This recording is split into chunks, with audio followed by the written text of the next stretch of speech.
लोगों को ना मुझसे प्रॉब्लम क्या है, कोई भी आएगा कुछ भी कह जाएगा, डराएगा धमकाएगा। अरे मतलब कोई गलती की है क्या मैंने, और की है तो ढंग से भी तो बात हो सकती है।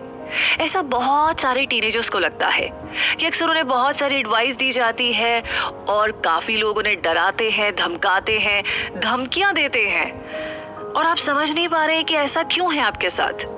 तो आज की समरी आपके इन सारे सवालों का जवाब देगी।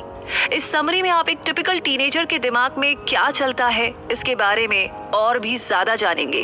अब हो सकता है कि जिन चीजों के बारे में आप परेशान रहते हैं वो दूसरे टीनेजर्स की नजर में एकदम कॉमन बात हो। तो अपनी इंडिविजुअलिटी यानी कि अपनी पर्सनैलिटी के डीप मीनिंग को यहाँ पर आप जानेंगे और ये डिस्कवर करेंगे कि आप असल में कौन है। ये समरी आपको सेल्फ वर्थ मतलब कि खुद की अहमियत और सेल्फ लगते हैं। तो आइए शुरू करते हैं समरी को, जिसका नाम है बीइंग अ हैप्पी टीनेजर, जिसे लिखा है एंड्रू मैथ्यूज ने। तो आइए इस समरी की जर्नी को शुरू करते हैं और सबसे पहला सवाल पहले चैप्टर में, एम आई नॉर्मल? इस सवाल का जवाब क्या हो सकता है?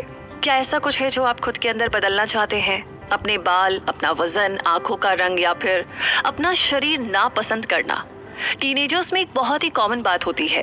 स्टडीज बताती है कि करीब 96% टीनेजर अपनी फिजिकल अपीयरेंस यानी लुक्स से एकदम खुश नहीं है, खासकर अपने चेहरे और शरीर से। ये महसूस करना कि आप अलग बनना चाहते हैं बड़ी ही कॉमन बात है।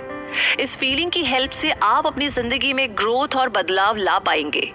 एक टीनेजर होने का मतलब है कि एक दूसरे से अलग होना। ये अपनी उम्र के दूसरे लोगों से अपने फर्क को खोजने के बारे में है। अगर आप कभी भी ऐसे समय से गुजरे हैं जब आपको लगे कि आप आम लोगों से बिल्कुल अलग हैं, तो एकदम भी परेशान ना हो। दूसरे टीनेजर्स भी ऐसा ही महसूस करते हैं जैसा कि आप करते हैं। एक टीनेजर होने के नाते आपको ऐसा लग सकता है कि फिट होने के लिए आपको खुद को बदलने की जरूरत है। सोसाइटी ने आपको ये सोचने पर मजबूर कर दिया है कि आपको खुद को बदलने की जरूरत है। 5 ऐसी आम बातें हैं जिन पर ज्यादातर टीनेजर यकीन करते हैं। पहला तो ये कि आपको सक्सेसफुल होने के लिए स्मार्ट होने की जरूरत है। दूसरा, खुशियां तभी आती है जब आपके पास चिंता करने के लिए कुछ ना हो। और तीसरा, आपके सपनों का पार्टनर आपको तभी मिलेगा जब आप सुंदर होंगे। चौथा, सिर्फ अच्छे दिखने वाले लड़कों को ही सुंदर लड़कियां मिलती है। और पांचवा, गलती करना बहुत बुरा है। तो जैसे जैसे आप बड़े होंगे जल्द ही आपको एहसास होगा कि ये सभी बातें सच नहीं है। ऐसे कई सक्सेसफुल लोग हैं जो अपने स्कूल में स्मार्ट नहीं थे। बिजी होने के बावजूद लोग खुशियां ढूंढ लेते हैं। अपने लुक्स की चिंता किए बिना आप जिससे चाहे उसे डेट कर सकते हैं। और आखिर में गलतियों से बचा नहीं जा सकता। ज्यादा से ज्यादा आप ये कर सकते हैं कि आप उनसे सीख लें।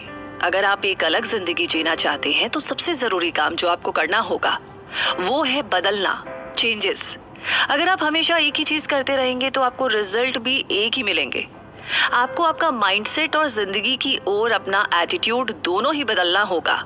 जैसे कि गेविन की कहानी के बारे में जानते हैं और देखते हैं कि उसने अपनी जिंदगी कैसे बदली।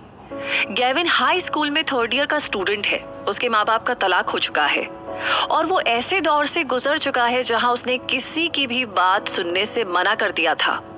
गेविन को लगता था कि उसके पेरेंट्स उस पर बिल्कुल ध्यान नहीं देते थे। हर रोज उसकी माँ उसे उसके हिस्से के घर के काम ना करने पर डांटती थी। स्कूल में गेविन को दूसरे बच्चों से लड़ाई करने की वजह से अक्सर प्रिंसिपल के ऑफिस में बुलाया जाता था।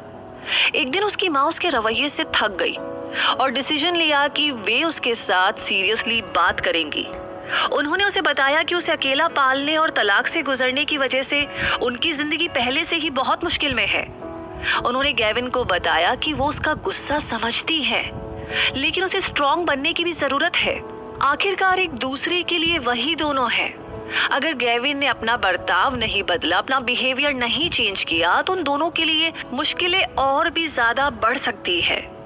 उस समय गेविन को एहसास हुआ कि वो अकेला नहीं है जो अपने माँ बाप के तलाक की वजह से परेशान है। ये सच है कि उसने एक परिवार के होने का मौका खो दिया है, लेकिन उसकी माँ भी बहुत कुछ झेल रही है। गेविन ने तुरंत ही अपना बिहेवियर बदलने का डिसीजन लिया। उसके एटीट्यूड से किसी का अच्छा नहीं हो रहा था। जो प्यार और अटेंशन वो अपने पेरेंट्स से चाहता है वो सब उसे पहले से ही मिल रहा है। वो ही था जो उसे देख नहीं पा रहा था। उसके बाद से गेविन सुबह जल्दी उठ जाता और खुद पूरा घर साफ करता। उसने बाकी स्टूडेंट्स के साथ अच्छे से रहने की भी पूरी कोशिश की। ऐसा करने से गेविन और उसकी माँ करीब आने लगे। वो एक दूसरे से खुलने लगे और वो अपने पिता के साथ भी अच्छा रिश्ता बनाने में कामयाब रहा। तो अपनी जिंदगी को बदलना, ऐसा बोलना बहुत आसान है, करना उतना आसान नहीं है। लेकिन एक बेहतर फ्यूचर के लिए पहले